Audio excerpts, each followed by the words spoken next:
Not anymore.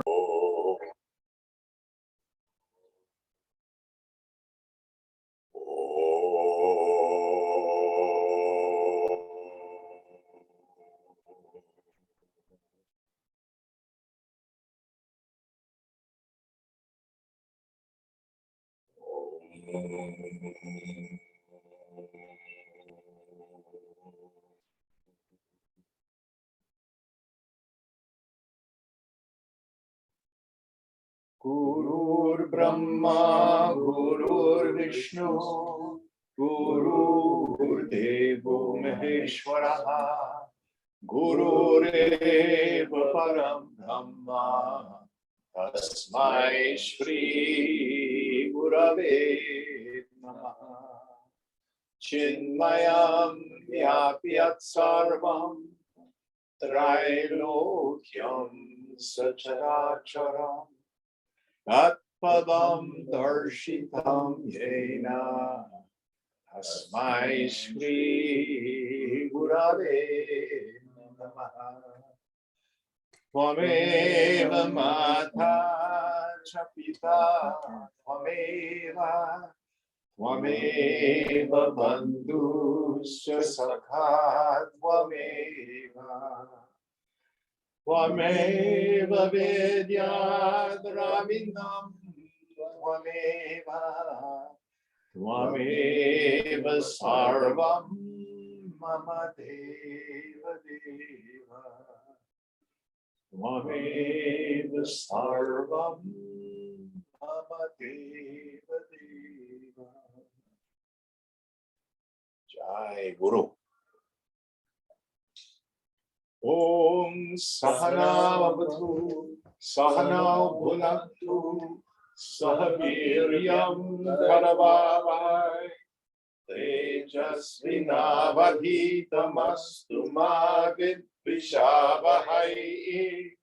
Om Shanti Shanti Shanti. Is the sun shining on the camera? Is it okay? Can you see me? Yes. Yes. Great. Looks good here too. So does anyone remember we were halfway through a verse last time? We were on number 2 and you talked about truth. Yes. Okay. So it's important for us to review how to study chapter 16. The divine and devilish estates. It is not about judging other people, nor really is it about judging ourselves. Oh, I have the devilish estates. I'm going to end up as a lizard my next life. No. This is about what we call swadhyaya,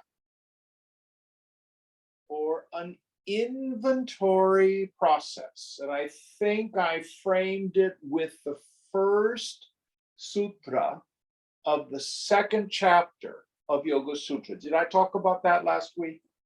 Yes. Yes. Let's review it. Tapa swadhyayeshwara pranidhana kriya yoga. Tapas, austerities. Swadhyaya, self-study. One definition, of course, is our study of the scripture. But another meaning of it is the capacity to be able to look at what Patanjali will call our kleshas, our afflictions. I usually use the word dosha, or defects of character. And then Ishvara Pranidhana, trustful surrender to God. This is called yoga in action. Different than karma yoga. This is kriya yoga, yoga in action. And we went through what is tapas, exoteric meaning austerity. I fast. I don't eat on Fridays. I only eat fruit on Saturdays. If it's Navaratri, I fast during the day. I'm going to go on a pilgrimage. I'm going to do Rudra Chamakam, for Shivaratri or something like that. Those are all good. But the real and most important understanding of tapas is we have habituated flows of thought, sanskaras, vasanas, sankalpas. They're called many different things, vrittis. Now, let me again repeat what I call the law of sankalpa. Any sankalpa, any wish, will, thought, intention, oath, consistently maintained, that isn't contradicted or conflicted, tends towards grossification, tends towards manifestation, tends towards actualization. This includes our habituated thought flow that we don't even think are sankalpas. Oh, my life is so terrible. Nobody likes me. Oh, everybody at work is just terrible. We live in such a fearful world. Be afraid. Some of us have these habituated thoughts. And it isn't the circumstances of my life that is creating my thought atmosphere. It is my thought atmosphere that makes me perceive the conditions of my life.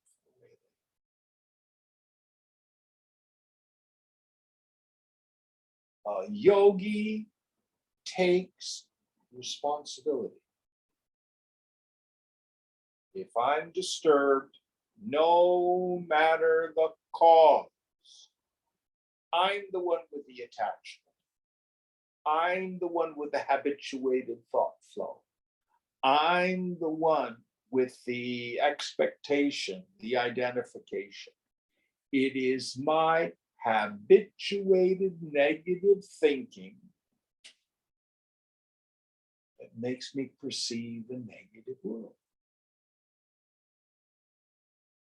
If we don't take on this understanding, we have no hope, because I'm convinced the world is the problem. And I have news for you.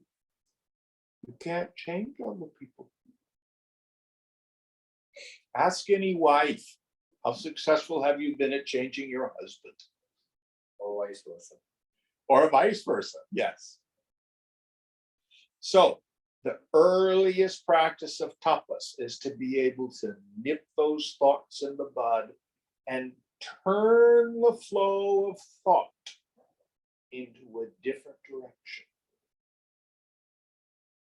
This is the primary practice that Patanjali and his primary commentator, there's a fellow named Vyasa, it's not Veda Vyasa, it's a much later fellow, talks about in the second chapter of replacing negative thought flows with affirmative and positive and spiritual thought flows. The practice of thought replacement. We develop new grooves in the brain, in the mind. That's not easy. It's simple to say. Why? Because the mind is ruled by the law of inertia. The law of inertia. An object in a vacuum at motion or at rest will stay that way till energy is applied to move it, to change it. So if you've been programmed as a child because of things from the past to think in some negative thought pattern, it's not easy. It's not easy.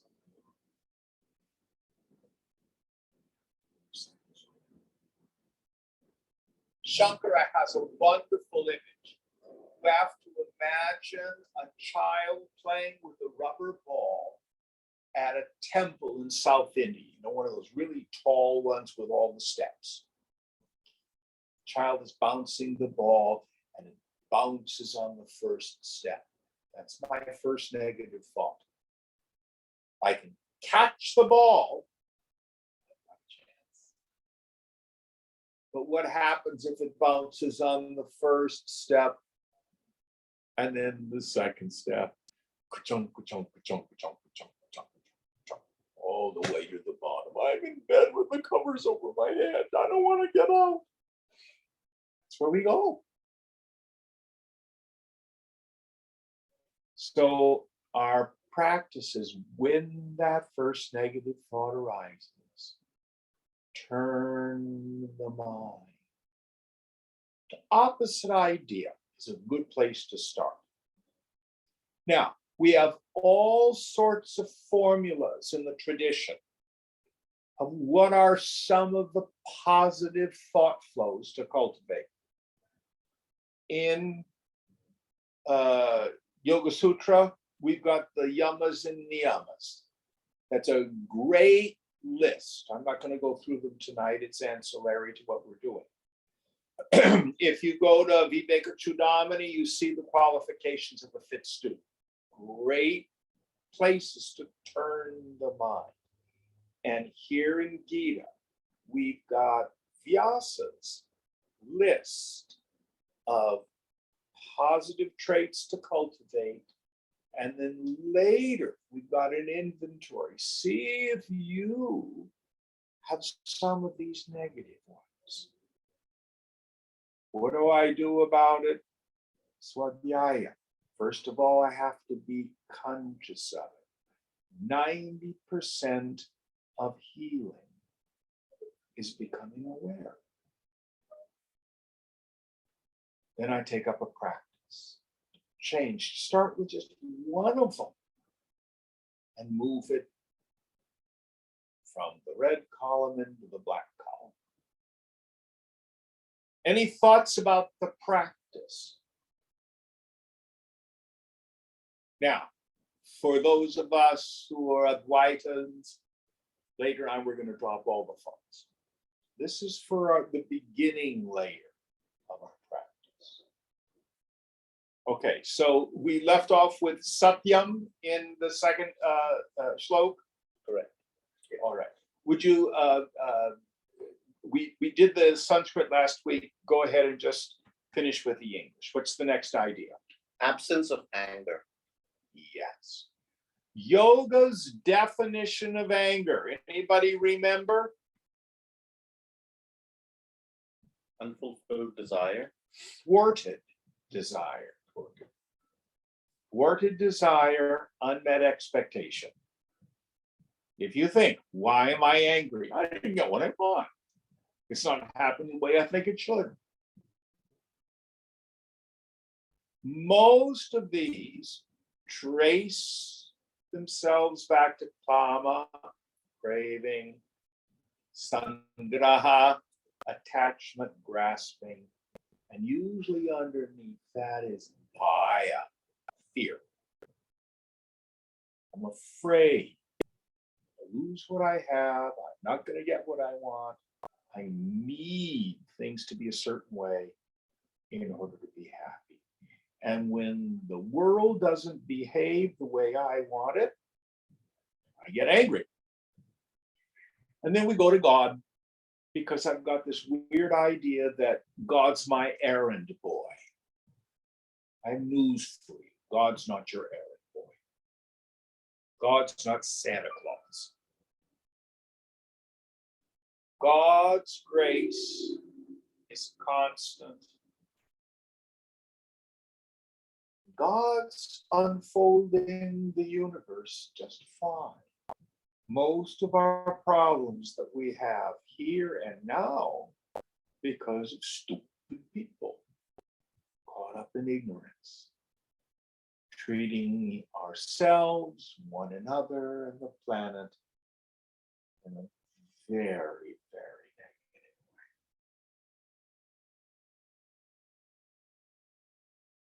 All right, Next one. Renunciation. What's the Sanskrit word? Yeah.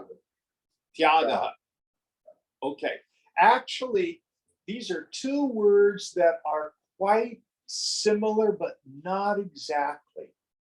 We have sannyasa and we have tyaga. Sannyasa is renunciation. I choose to give this up.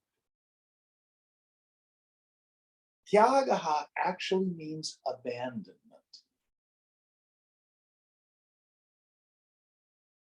Let me see if I can give you an example. If you see at this birthday party I was at, there was a 4-year-old and a 2-year-old, and they were playing with soccer balls, kicking them back and forth with daddy. And then something would distract one of the kids, and they run off for it.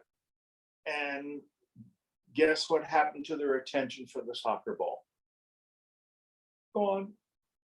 You ever seen kids do that? It's right there in the road or in the playground. They don't pick it up and put it back in the box. Or the other one I like to use. When you're a child, you have the little 3-wheeled tricycle that you ride around on. Then your parents get you the 2-wheeled bike. What happens to your desire for the tricycle? Well, you have abandoned it for something greater. There's subtle differences in these two words. Tyagaha is frequently translated as renunciation, but it has that special little difference from sannyasa. Any thoughts on this? What it implies is a practice. What I share with people, we are healed not so much, but by what we turn from, as by what we turn to. Thank God, God is the most beloved. Because if your mind is like mine, I have a contrary mind. I have a mind of an outlaw, a rebel. Whenever I say, I'm not going to do that, I find myself doing it. Who's had that particular issue going on in their life? And the key is this. Don't think about the elephant. Don't think about its massive trunk. Don't think about its big ears. Don't think about its big tusks. You're not successful in not thinking about the elephant. I'm not going to be self-centered. I'm not going to be self-centered. That's a self-centered thought. Go toward the Lord. Go toward your practice. And the world will leave you in time. This is abandonment. This is tyaga. Anybody have thoughts on this? Jim, I have a small thing to add or to ask. May I? Please, always. You never need to ask permission. So I was just wanting to observe that like when you give the example of the tricycle and the bicycle, the child who gets the bicycle loses interest in the tricycle. But in spiritual practice, I feel that many times one is going on faith, right? One does not see the bicycle in front of oneself, but you're giving or you're trying to take your attention away from the tricycle on the faith that there is a bicycle that will come. Yes and no. When I'm working with students and they're here and I have a chance to feel into them and catch the set of their soul, it's very rare that I will say, you need to stop doing this. You need to give this up. I more frequently will say, did you meditate every day this week? How long? Did you practice your vairagya, your detachment as you're moving through your world? I give them something to do. And then my experiences over time, many of those negative tendencies for the world, they by themselves, they fall away. Now, there are some exceptions. If we have an addictive relationship with something, then we need to actively stop it. You can't keep drinking alcohol and keep praying for God to take away the alcohol. You've got to put the plug in the jug. If you're a heroin addict or a crystal meth addict, you probably have to go to a detox and a rehab. If you have a gambling addiction, you don't head off to the casino and expect God to keep you from gambling. That's foolishness. But for most of us and for most of our habits, they're not that extreme. They're not that extreme. Again, awareness is the biggest tool. Now, if in your meditation so far it's just faith, keep on keeping on, Shveta. At times you will have moments of peace in your meditation, of a joy that's not caused by anything on the outside. It will come. This is not magic. We're dealing with a technology here. If we do the things the scriptures suggest, we should get the results. Now, if we don't practice, that's like you as an educator. You're dealing with an undergraduate class and the kids aren't doing their homework. They're not developing the practice and the skill. It's not likely they're going to do well on the exams or understand the material well. Same for us. It's everything in life is like that. One of the things that can inspire us, if we have a chance to meet with a Mahatma, a woman who's rooted in the self, we can tune to them. We get what Swamiji used to call a borrowed glory. We get the fruits of their tapas. And it inspires us.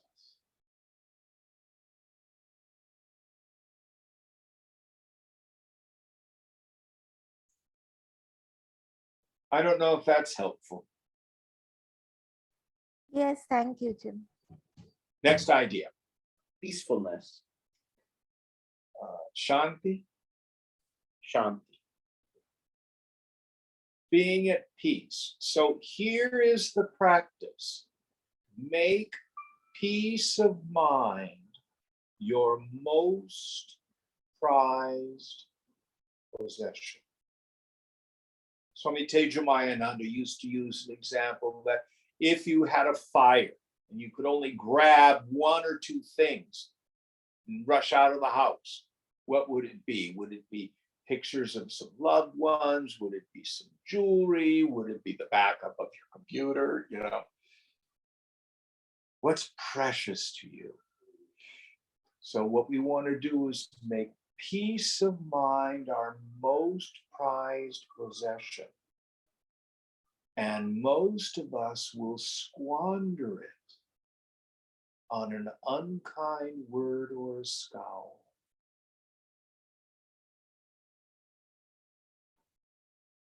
Why do we let ourselves care about the negative opinions of other people who don't care about us? Nothing in life is important enough for us to lose our peace of mind. So in the beginning, it's much like a choice that we make. Nothing in this world is that important for me to lose my peace of mind. If something agitates me, Jim, drop it.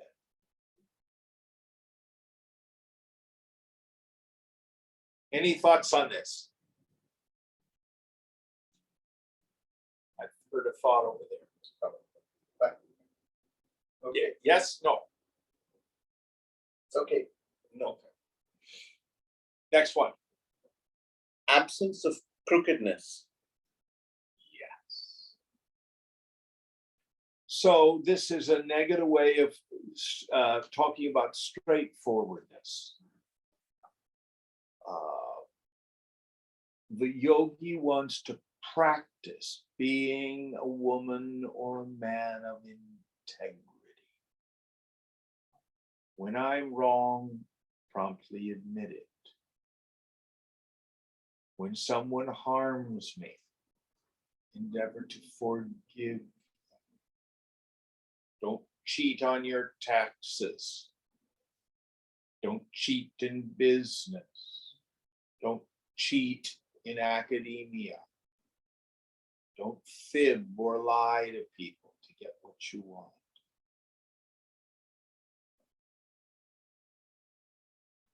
Now, later on, as we spend more time and more advanced scriptures talking about how to develop clear intention, because in an earlier chapter, Krishna says, this knowledge makes you master of this world and the beyond.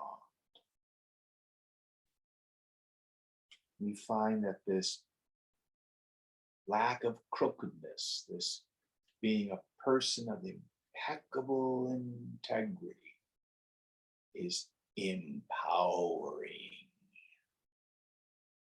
So in the world of very, very high finance, billions of dollars will change hands over the swing of a golf club. But then antithetically, I'm thinking of our former president who developed a reputation. Contractors on his buildings, he would screw them and not pay them. People didn't want to do business with him after a while. He had a very difficult time getting financing for projects. Only Deutsche Bank would finance it because he's crooked. Now, Socrates was once asked, what was it that vexed him the most? And his answer was the prosperity of the wicked. Prosperity Of the wicked. of the wicked. Yes. So oftentimes, if we're a straight shooter in life, it seems like we're just plodding along and the crooks are the ones getting ahead. First of all, yoga would say, we don't know what's going to happen next life. Nobody really gets away with anything karmically. But purity of heart and peace of mind are more important than ill-got gain and material success. I can remember back in the crash of 2008 and 9. Did India suffer a lot through that? A short period. Pardon me? For a short period. Yes, it was devastating here. But what much of the cause was crooked people. Absolutely. putting together these junk mortgage bundles, and it was like a Ponzi game, passing them off to see who gets stuck with them at the end. And they knew it was junk. This is a stain on our souls to do that. Next idea. Compassion to beings. Yes. Cum pathos, from the Latin, to feel with someone. That's what it means. Doesn't mean being patronizing. Oh, I feel so sorry for them. I'm just a little bit better. No. It means to be able to appreciate the human condition. One of the things about a yogi, when you really understand your own mind, and you understand everybody else's, there are no evil people. They're just children of God who are ignorant and do evil deeds. But for example, if someone reacts and says something unkind and they're obviously punishing, it happens in very personal and intimate relationships. What I do, have I ever behaved that way? Yeah. When I did it, why did I do it? I was hurt or frightened. Yeah. Now you know why they did it. You can feel with them. So understanding is the doorway into compassion and from there forgiveness. And remember, ashrams, missions, churches, synagogues, temples, mosques are not bastions of sainthood. They are hospitals for souls. We're all here because we're not all there. It's very important for us to have compassion for our own journey and everyone else's. Any thoughts on this? Next one. Non-covetousness. Covetousness, we would say in America. Not grasping, not wanting to covet or desire someone else's good. Part of this is to understand, first of all, our happiness, our security comes from God. It comes through the things of this world, but it's not the source. They're not the source. God is the source of everything. So when someone else has something that you want, my suggestion is pray for them that they get all the things that they want. And then you turn your mind to God.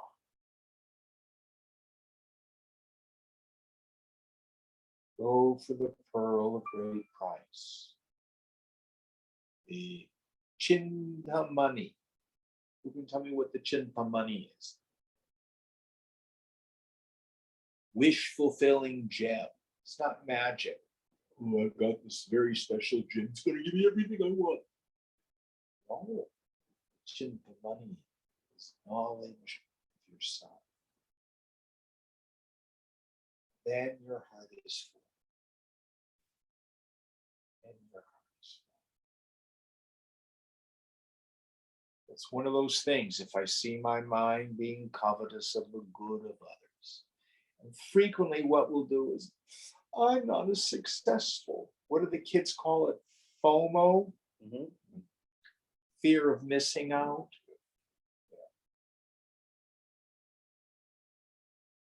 let's set those things aside. Next idea. Gentleness. Yeah.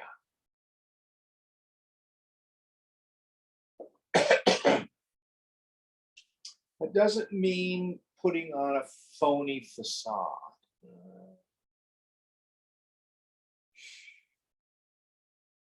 A lot of it has to do with how we speak.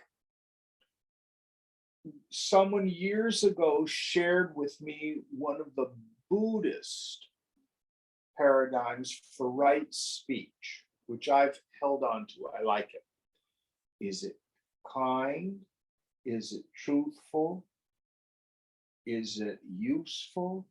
Is it timely? Doesn't meet those four things, probably keep your mouth shut.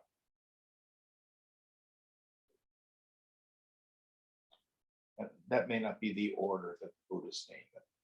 Kind, truthful, necessary, timely.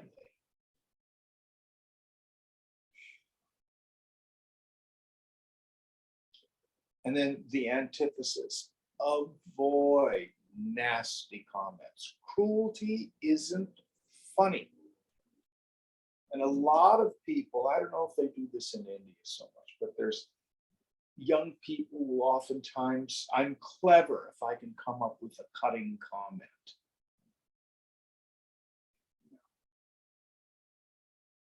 Be kind, be gentle,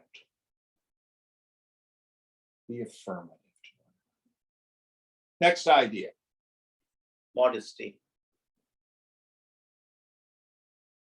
This has lots of layers of meaning. It doesn't necessarily mean don't wear a bikini at the beach. Dress in a way that's appropriate for the culture in which you're working and what's appropriate to the event or the station that you're doing.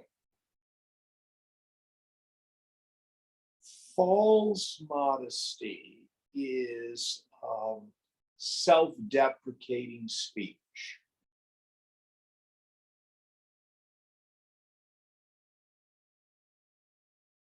I would think in terms of how I define humility. Humility is not thinking less of yourself, but thinking of yourself less. So in terms of what we wear in the world, how we speak and act in the world, endeavoring to be appropriate to the situation. One of the stories about His Holiness the Dalai Lama that I like, one Westerner who traveled extensively with it, was asked, well, what's he like to be around? And this fellow said, he's always the smallest person in the room.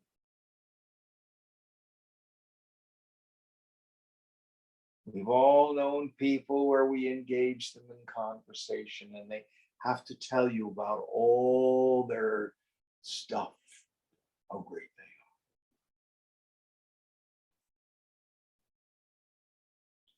are. Now, there's one caveat to this. In business, at least here in America, when you go for your review at the end of the year, many companies will then say, we want you to prepare your own self-review. Anybody come across that in business?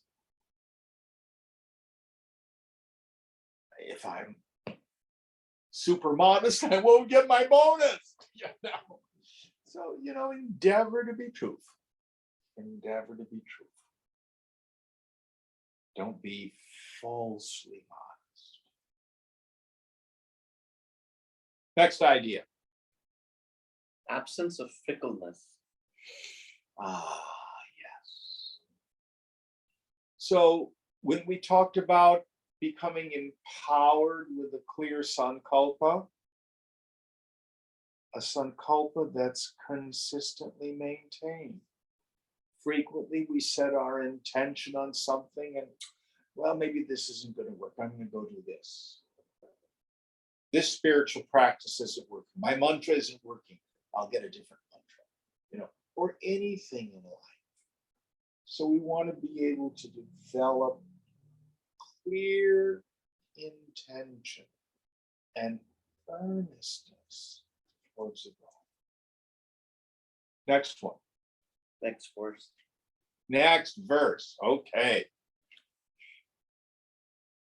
Tejah Shama Dhriti Shochama Droho Natimanita Bhavanti Sampadam Devam Devi Going on. Vijatsya Bharata. Vigor, forgiveness, fortitude, purity, absence of hatred, absence of pride. These belong to the one born for the divine estate, O Bharata. Yes. So let's finish up these qualities. The first one, Vigor. vigor. Yes, we need to have vitality, enthusiasm for life. Too frequently, people go into yoga and they think it's life negating. They shut down the vital quality of life. Swamiji was one of the most vigorous and vital people I've ever met. He never tired. Never tired. What is it that saps our vitality? Negative tendencies of mind. Shuts off the spigot for vital energy. Now, things that will be helpful. Get appropriate exercise. Live purely. Deal with your emotional issues. If you suppress them, you will get depressed, and that will sap your vitality. And I love the word enthusiasm. And again, this has a Greek root. Theos. Theos means God. An enthusiastic person is a person filled with the Spirit of God. Next idea. Forgiveness. Yes. Be quick to forgive. There's an old saying that resentment is a poison we brew for another and drink ourselves. Some interaction happens and we hang on to it. Doesn't do anything to the other person, but we suffer. There was a terrible mass murder at a Black church in the South, several years ago. This white fellow comes in and they were having a prayer meeting. And he prayed with these people at this Black church, then pulled out a gun and shot them all except one woman, a young girl, because he wanted her to be able to tell everybody about it. And he was caught, he was convicted of multiple murders, and they had victim statements at the sentencing. And one of the women who spoke was the mother and wife of two of the people who had been killed. She was just in tears. And she says, I forgive you, I forgive you, I forgive you. And when asked about it, she says, if I don't, it will eat me alive and kill me. So forgiveness is a healing balm for us. How do I do it, Jim? I don't feel it. Start by saying the words. You don't have to believe them and you don't have to feel it. Just start by saying the words. If even that's hard, you say, God, I can't forgive this person. You forgive them through me. Grant me the gift of forgiveness.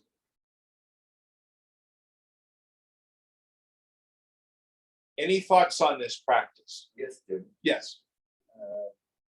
I see a big risk in this because this, while it's a great quality, with most people it will be misused. Tell me. And you'll find chaos in life. Give me an example. Somebody goes, this example that you gave of somebody going berserk and shooting innocent people. Yes, while mentally I forgive you, in my role as a member of society, I have to curb such tendencies in other people who make life unsafe for everybody else, and therefore they have to be put to. Those are two different things. Of course, we hold people responsible and accountable for bad behavior. This is the disconnect. People forget when they, and I've seen this happening in India over centuries, and this is why, as a country, we have suffered. When we were invaded, 17 times Muhammad Ghori was forgiven by Prithviraj, by the then king. And that was a blunder that he made, a political blunder. While spiritually you may forgive, as a king, as a person, you have to do what needs to be done to protect your society. I would agree with you. But if you do it in anger and in vengeance, then you suffer. It is a stain on your soul. So this fellow who killed all these people, he did go to prison. And what this woman said is, I want you to sentence him to life imprisonment. I don't want him executed. I can't remember what they in fact did. But she did not want him out on the street. But you have to separate these two. Yes, of course we hold people accountable. The Dalai Lama, ahimsa is a big part of Buddhist practice, was asked, what do you do with people who are criminals? And he says, we put them in jail. Well, isn't that not ahimsa?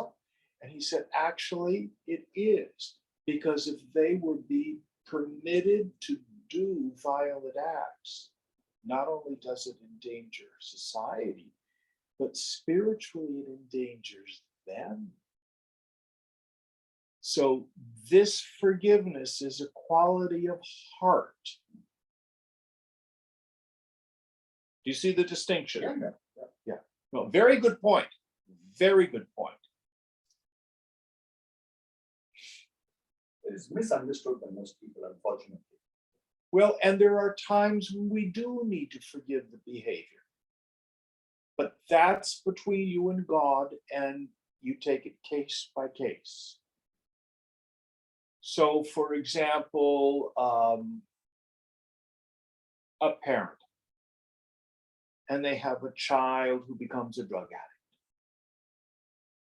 And the child has stolen money from his father. And he comes later on back, he's gotten clean and sober, and he says, what I did was wrong. I need to make an amend. I want to pay you back. You can, for the good of the child, say, yes, I'll take the money. But you could also say, no, you're my son. I love you. I've forgiven. I can't say which one is right. In a situation like that, you have to trust your intuition. Does that make sense? Yeah.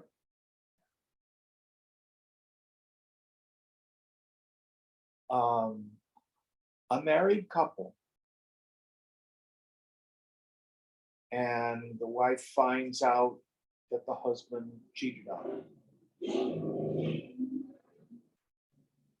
Should she forgive him? to her. If his behavior continues, she should probably dump the guy. But if he admits his wrongdoing and promises not to do it again, and she senses his sincerity, it might be to her benefit spiritually to forgive him. But again, every single situation like that is unique. Now, if he turns out to be a rascal and he keeps cheating, she may decide on a divorce. But she still needs to forgive him in her heart. Don't carry the resentment. Absolutely. Absolutely. Because it'll eat her. That acid will eat you. You do what you have to do, but don't carry the resentment. Yes, yes. That's the forgiveness.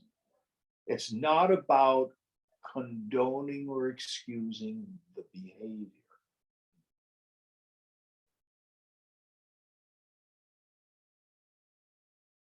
And in interpersonal relations, each one of those is forgivable or unique.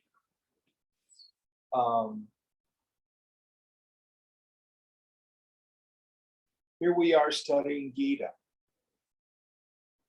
This whole war is taking place. Nobody ever talks about the fact that the Pandavas have a gambling problem. Anybody who bet his kingdom on a dice game needs therapy. All depends on how you look at it. I always find that fascinating. Thank you for bringing that up. A very good point. Very good point. Passivity is not forgiveness. What has come to my mind is the Second World War, when Germany invaded Poland and the Anschluss. They tried to do a deal with Hitler, peace in our time, which was appeasement. Appeasement is not forgiveness. Maybe that's the best way to frame it in a short phrase. Does that work? Good point. Next idea. Fortitude. Fortitude. How do I want to approach fortitude? Doesn't mean being aggressive and strong or anything like that. To me, fortitude is about keeping on, keeping on. That in the face of affliction, in the face of challenge, we can continue to move forward. Of course, where we need to have it the most is in our sadhana.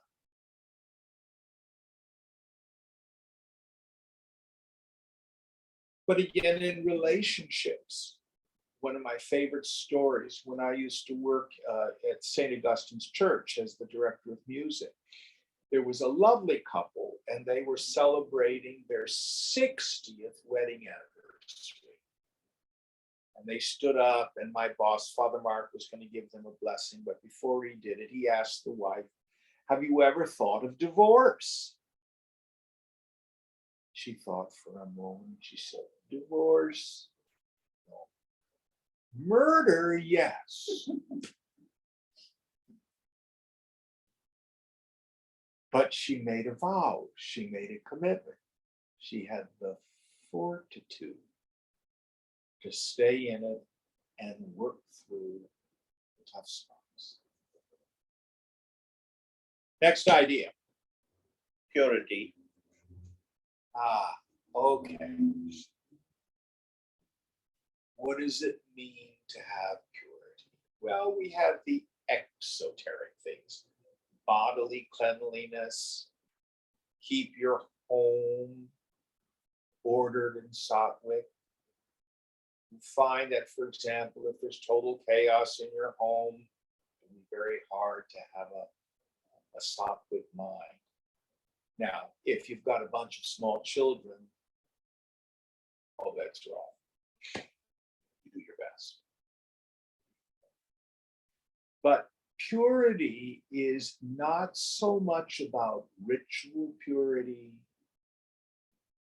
It's more about having fewer thoughts, not goody thoughts. So, for example, there's the Zero Water commercial. It's a water filter, and they contrast it with Brita. And if you start out with tap water that has 500 parts per million, and you pour it into the Brita, it goes down to like 200 parts per million. But if you pour it in the Zero Water filter, 0 parts per million. That's pure water. So it isn't goody water. It's water without the stuff in it. So again, we've gone over the idea of changing negative thinking into more positive thinking. But here the practice is endeavoring to reduce the frequency and the volume of thought.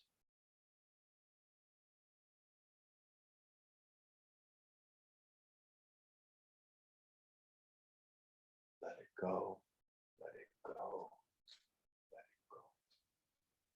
Next idea. Absence of hatred. So again, there's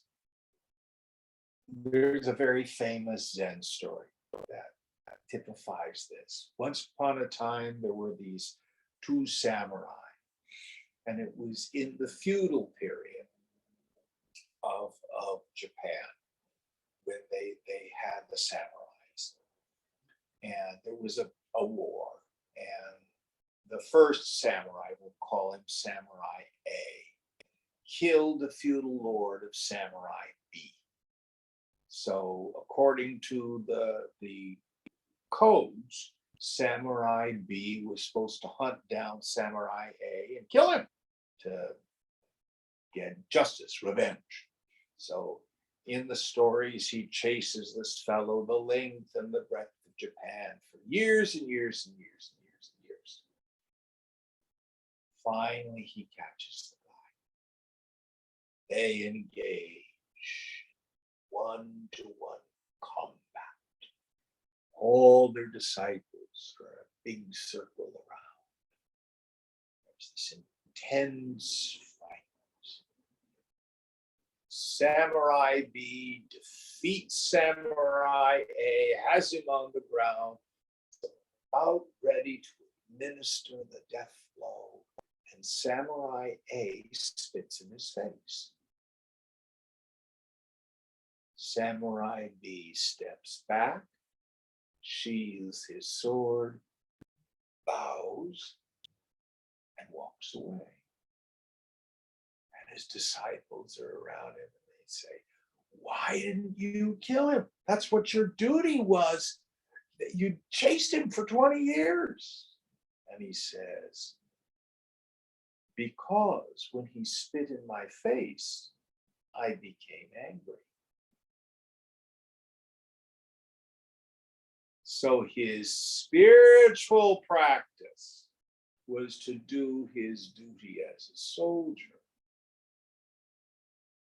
with what in Sanskrit we would call shitala manasana, coolness of mind. At that point, he hated the guy. So that becomes a stain. So I'm not saying we shouldn't engage in the battle of life. That's what's so beautiful about Gita.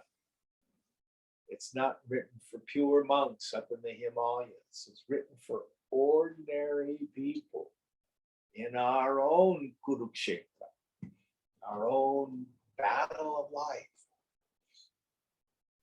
But we have to do it with coolness. Any thoughts on this? Next one. Absence of pride. Yes. And the best way to do that is give everything to God. Or the Guru. People say, oh, Jim, you gave such a fabulous class. All His grace. I never take any of it. Never take it. All to God. Give it all.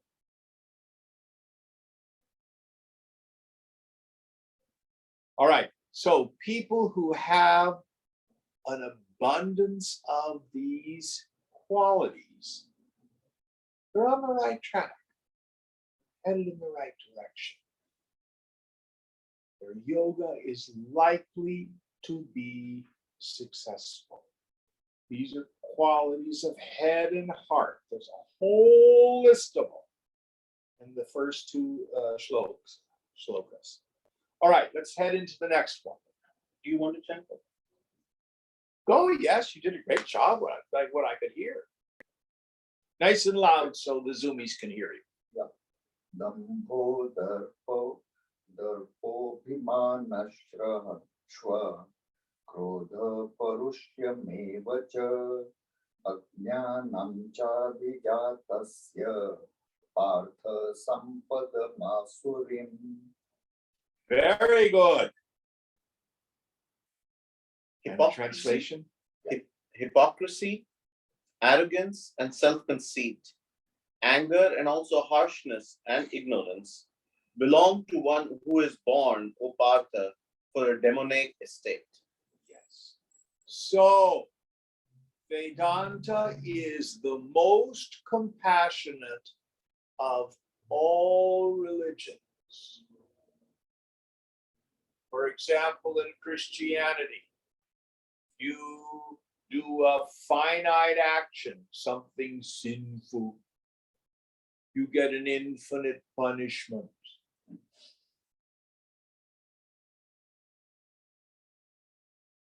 God forbid you have an impure thought about the nurse on your deathbed. Gone! But in Vedanta, everybody makes it. Everybody.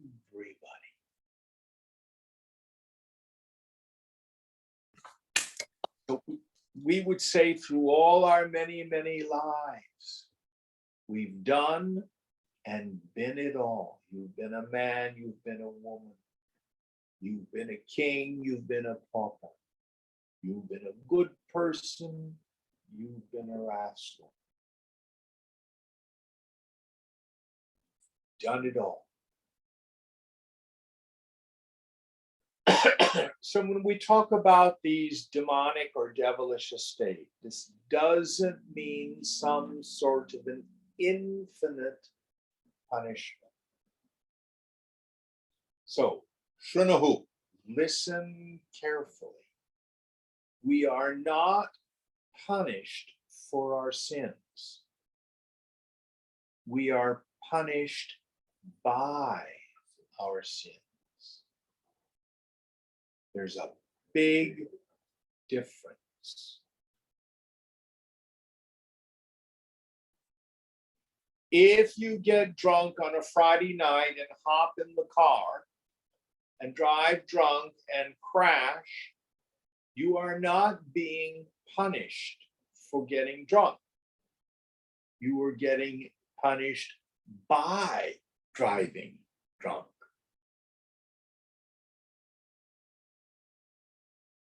So, the choices are ours.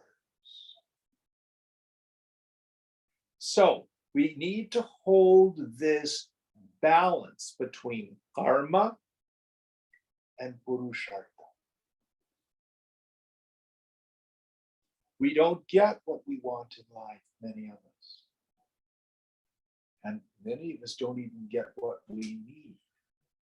What we get is the inevitable result of the force of past actions as it interacts with the society as a whole. We participate in larger karmic environments, national, the whole planet.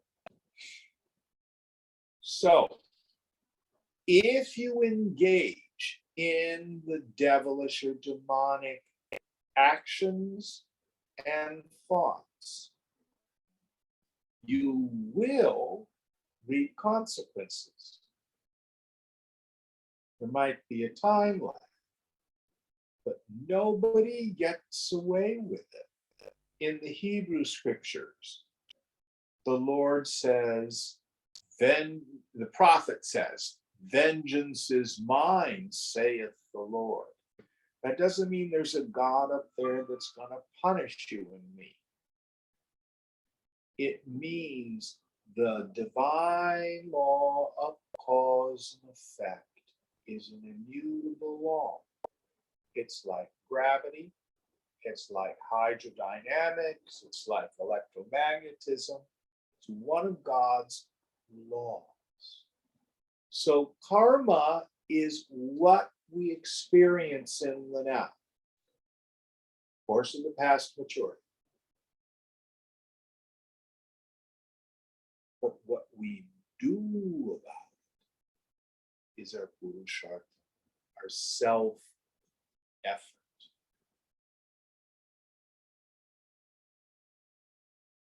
Karma is the hand we're dealt in life. You may have a terrible disease.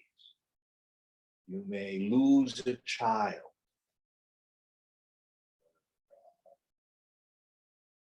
Parent may die of COVID.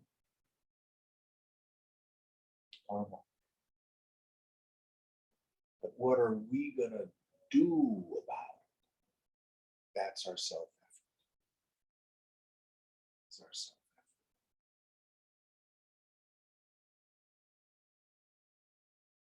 Walk outside and there's dog poop on the porch. Oh, karma, the dog pooped on the porch. It's my destiny. Oh, clean it up. Purushartha. Any thoughts on this? So as we look to these kleshas, these afflictions, these doshas, now remember, the way the chapter is set out, it seems like, oh, divine estate, black and white. Devilish estate, that's a terrible person.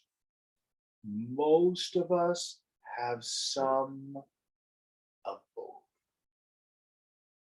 So we're back to the swadhyaya, stand back, being able to inventory my kleshas, my afflictions, and then the tapas, to engage in changing these.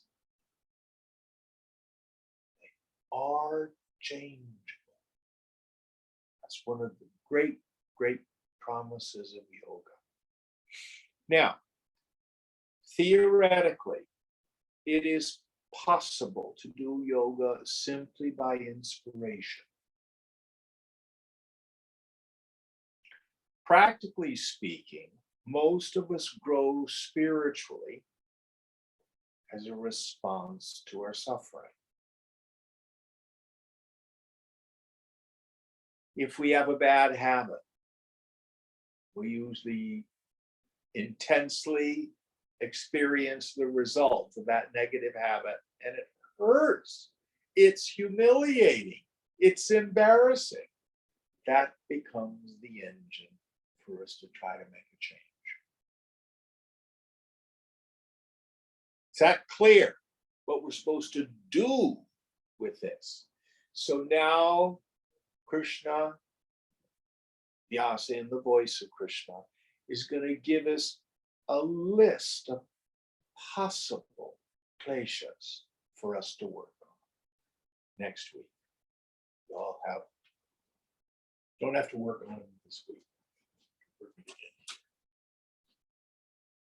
Om Purnamada Purnamidam Purnat Purnamudachyate Purnasya Purnamadaya Purnameva Vashishyate.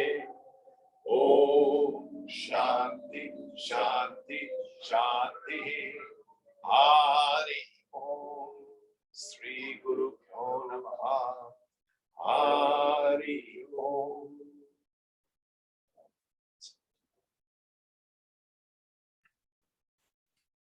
Thank you all.